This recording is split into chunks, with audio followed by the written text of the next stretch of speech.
Seeing Ti led 1EBFU successfully block the strike caused the guy/nephew to pause momentarily. He then immediately jumped back. The guy's face was filled with murderous intent.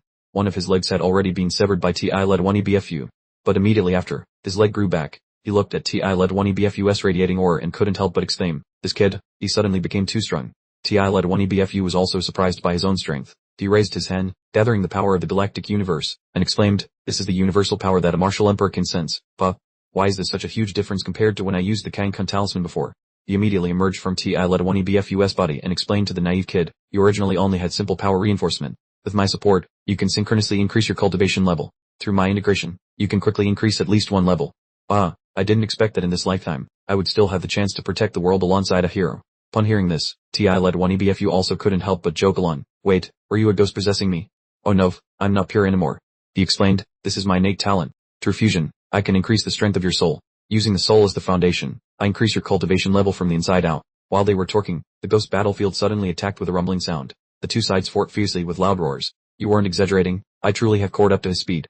Even, I can be faster than him." Ti led 1EBFU immediately grabbed the ghost's head, then unleashed an explosive fist technique. The power of this technique had reached a new level. Ti led 1EBFU was stunned. "Is this really the explosive fist? The power has increased so much. You can easily display such strength just by possessing me. So, what is the price to pay?" He replied, "If consuming a few insignificant years of my lifespan can protect the Starfall continent, I am very willing to do so." Ti led 1EBFU listened, pondered for a moment, and asked again, "Are you truly from the demon sect?" He replied, "The deputy sect master once said, a demon is not necessarily a demon, and the righteous path is not necessarily righteous. Kindness lies within one's own thoughts. I feel that there are still many people and things worth protecting on the Starfall continent, so I feel it's worthwhile." Ti led 1EBFU asked again, "Aren't you afraid I might trick you?" "The better for it. It proves that no one wants to destroy the Starfall continent, and I won't suffer any loss." Ti led 1EBFU was left speechless by this. He continued, "Kid, in this lifetime, you are destined to be connected with my myriad ancient sect. Today is your lucky day," he joked as he blocked an incoming strike from the ghost. Then he flung the guy far away. "This guy real wants to flatten the Starfall continent, and you are truly fighting for the Starfall continent." Then he unleashed the continuous explosive fist combo, hitting the ghost, causing it to explode with a loud bang. But something fell off. This monster has absolutely no life force. We can't judge whether he can be destroyed based on the strength of his aura." Immediately, the guy reappeared from the smoke and dust, as if playing peekaboo, startling Ti led 1EBFU. What kind of situation is this?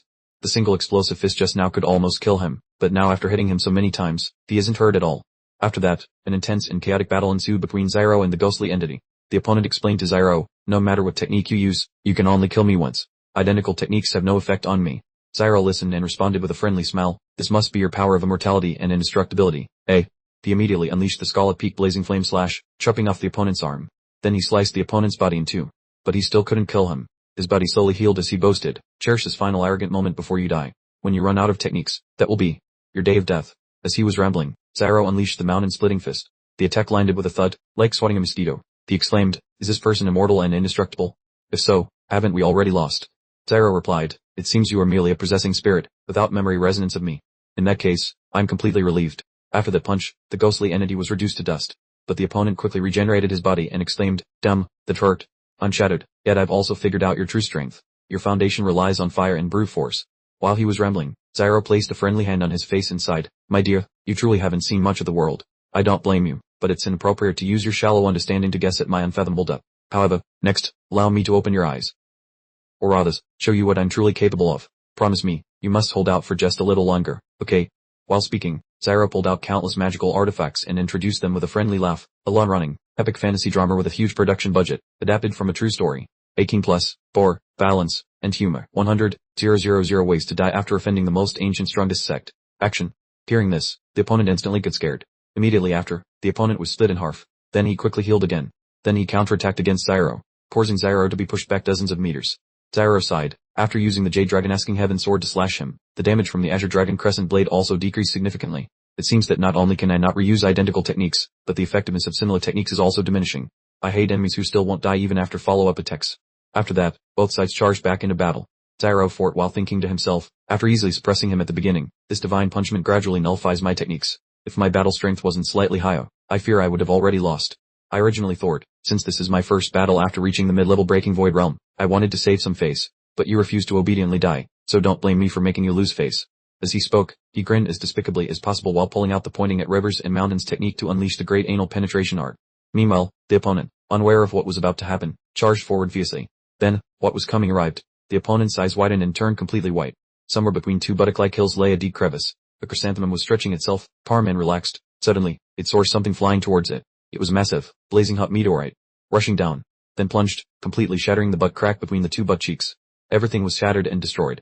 The battlefield spirit clutched his butt and cried out in agony. As for Ti-1 BFU, you were still spouting nonsense as usual. Hearing this miserable and pitiful cry made me unable to hold back. I just wanted to increase the force. Die now, butthole. The spirit was penetrated until his whole body was shattered. Witnessing the scene, Led1EA3NH also had to clutch his butt and exclaim, "Oh, your trump card is truly filthy." Ti-Led1E BFU immediately replied, "Where is it filthy? My Janshin domain is protected by layers of spiritual power. Not a speck of dust or poop has stuck to it. Alright. Damn it, stop pretending to be stupid. I mean your heart is filthy." You see, this time he revived and still hesitated like that. I guess if it wasn't for the instinct to revive, he probably just wanted to die and be done with it. This proves that my attack the mind strategy succeeded. Fearing Ti-Led1E BFU's nonsense, Led1EA3NH immediately asked sarcastically, "Attack the mind, bah. So his heart is in his butthole. Ah, he has finished reviving. Looking at him, he seems to have gained insight into many things. I feel very comforted. While he's in a state of deep enlightenment regarding the butthole, I quickly add some knowledge." "What kind of knowledge?" Ti-Led1E BFU pulled out volume 3 of the 7 Profound Revelite Destruction to read and replied, "It might be knowledge that allows us to turn the tables. After saving black and white impermanence, I obtained this volume of the 7 Profound Revelite Destruction. Unfortunately, my cultivation level isn't high enough. I completely failed to understand it. Even when I asked Invincible to explain it to me, I still couldn't comprehend it. Now is the best opportunity for me to be able to read and understand volume 3 of the 7 Profound Revelite Destruction." After reading, Ti-Led1E BFU seemed to have gained enlightenment from the light of the party and his eyes widened completely. The powerful aura emanated from him, full of vigorous energy.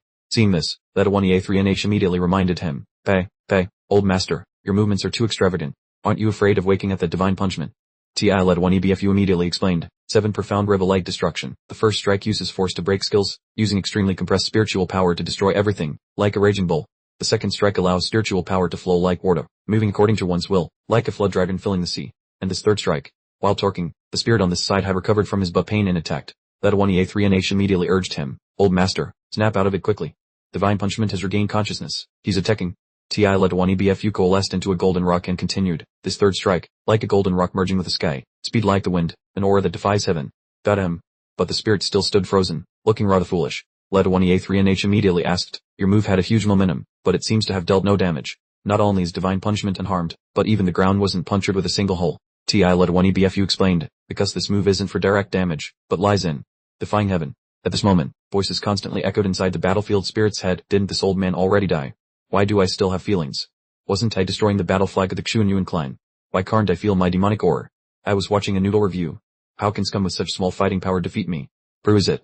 Emshin this emperor. You brats from the upper realm dare to use foul play against me. I won't rest until I die. Who are you? Who are you? Who am I? Where am I? Hello? Who are you? Why are you inside my body?